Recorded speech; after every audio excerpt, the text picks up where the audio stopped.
Hare Krishna, everyone. Dandavat Pranams. Jai Srila Prabhupada.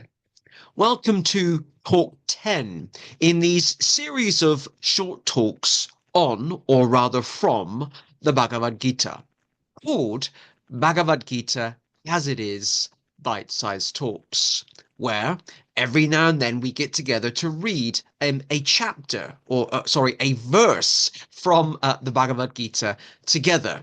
I know that we all live really, really busy lives, and often reading sastra or reading scripture, unfortunately, isn't something that we prioritize, even though it should be.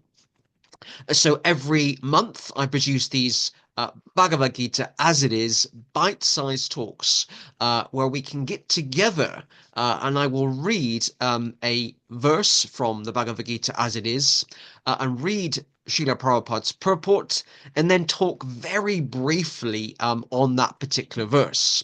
As you know, these short talks aren't about me talking, they're about sharing the words of Lord Krishna and sharing the words of Srila Prabhupada with everyone, and particularly with a Western public. And also, as you know, we have a really strong preference here at the Hare Krishna Project for only reading from the original authorized Bhagavad Gita as it is. This is the 1972 Macmillan edition of Srila Prabhupada's Bhagavad Gita as it is. That's our way of honoring and really showing respect to Prabhupada and for Prabhupada by only reading the last authorized version of the Bhagavad Gita that was personally authorized by him. And also, do not forget, if you go to our website, theharekrishnaproject.org.uk, you will see that we have lots of copies of Srila Prabhupada's original Bhagavad Gita available for sale. And when I say original Bhagavad Gita, that does not mean that they're old. I always like to emphasize that. They're actually, a lot of them are quite new, back from the printers, actually. This just means that they are the original pre 1978. Okay, so this time I'm going to read from chapter 10, and chapter 10 is all about the opulence of the absolute, the opulence and the amazingness and the absoluteness of Lord Krishna, of God himself. And the verse I'm reading from is text 14. So chapter 10, verse 14.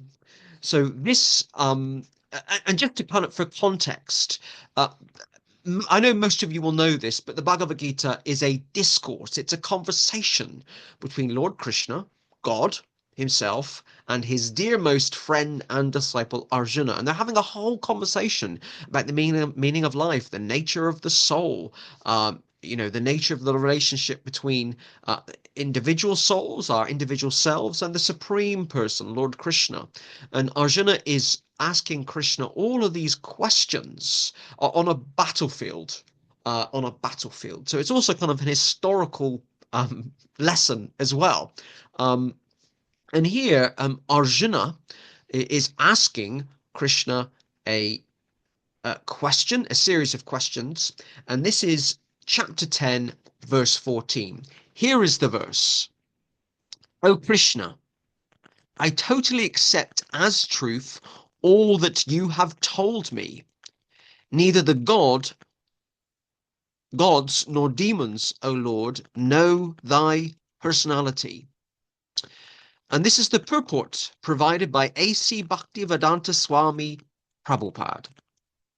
Arjuna herein confirms that persons of faithless and demoniac nature cannot understand Krishna. He is not even known by the demigods. So what to speak of the so-called scholars of this material world? By the grace of the Supreme Lord, Arjuna has understood that the supreme truth is Krishna, and he is the perfect one. I love that. One should therefore follow the path of Arjuna. He received the authority of Bhagavad Gita, as described in the 4th chapter, the parampara system of disciplic succession for the understanding of the Bhagavad Gita was lost. And therefore, Krishna re-established that disciplic succession with Arjuna because he considered Arjuna his intimate friend and a great devotee. Therefore, as stated in our introduction to Gita Upanishad, Bhagavad Gita should be understood in the parampara system. When the parampara system was lost, Arjuna was again selected to rejuvenate it. The acceptance of Arjuna of all that Krishna says should be emulated. Then we can understand the essence of Bhagavad Gita, and then only can we understand that Krishna is the supreme personality of Godhead.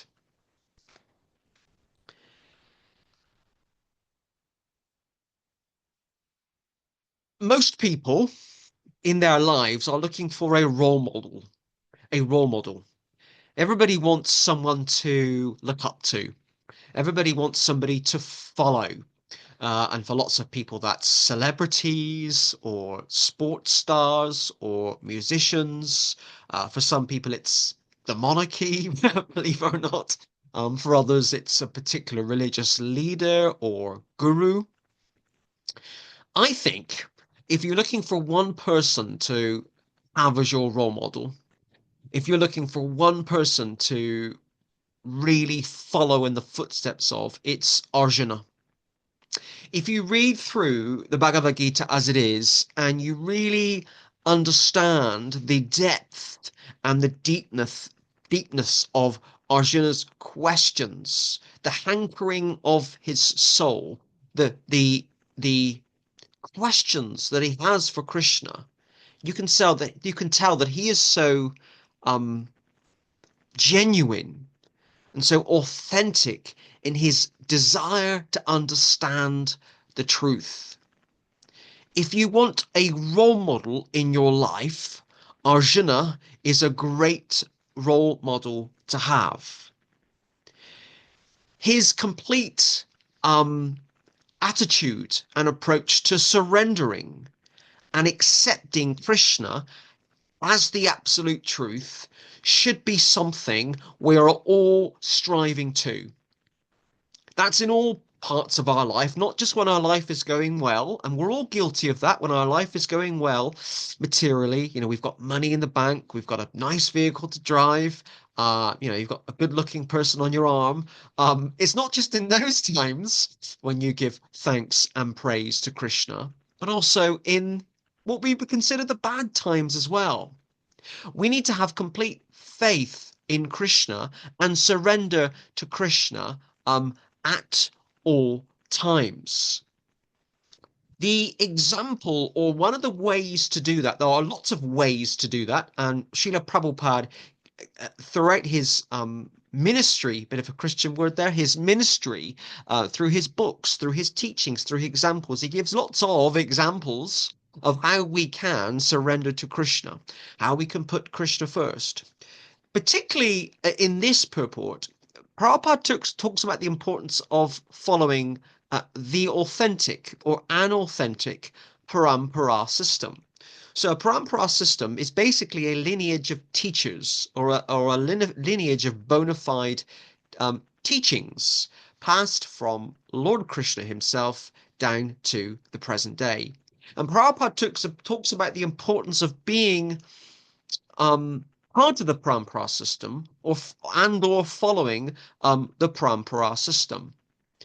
And one thing that I have seen, that I have discovered over the last 10 years of my own research, of my own writings, of all the devotees I've interviewed, is everyone has a really high level of respect, and reverence for A.C. Bhaktivedanta Swami Prabhupada. And therefore, we should collectively and in a unified sense take shelter of Prabhupada. If we want to be connected to the parampara system, as Prabhupada indicates in this purport, we need to follow the parampara system.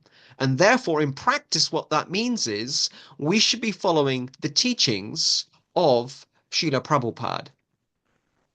Prabhupada left us an endless number of books. Prabhupada left us an endless number of teachings. Prabhupada left us an endless number of lectures and essays and talks that we can now listen to today. Prabhupada was and is the perfect example of how we can surrender to Lord Krishna. I often say to many devotees or people who are striving to be more devotional, they get in touch with me and they ask me for advice on how they can take to Krishna consciousness. And my response is always very simple.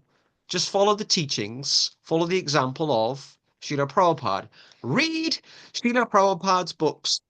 And what better place, what better book to start than the Bhagavad Gita as it is.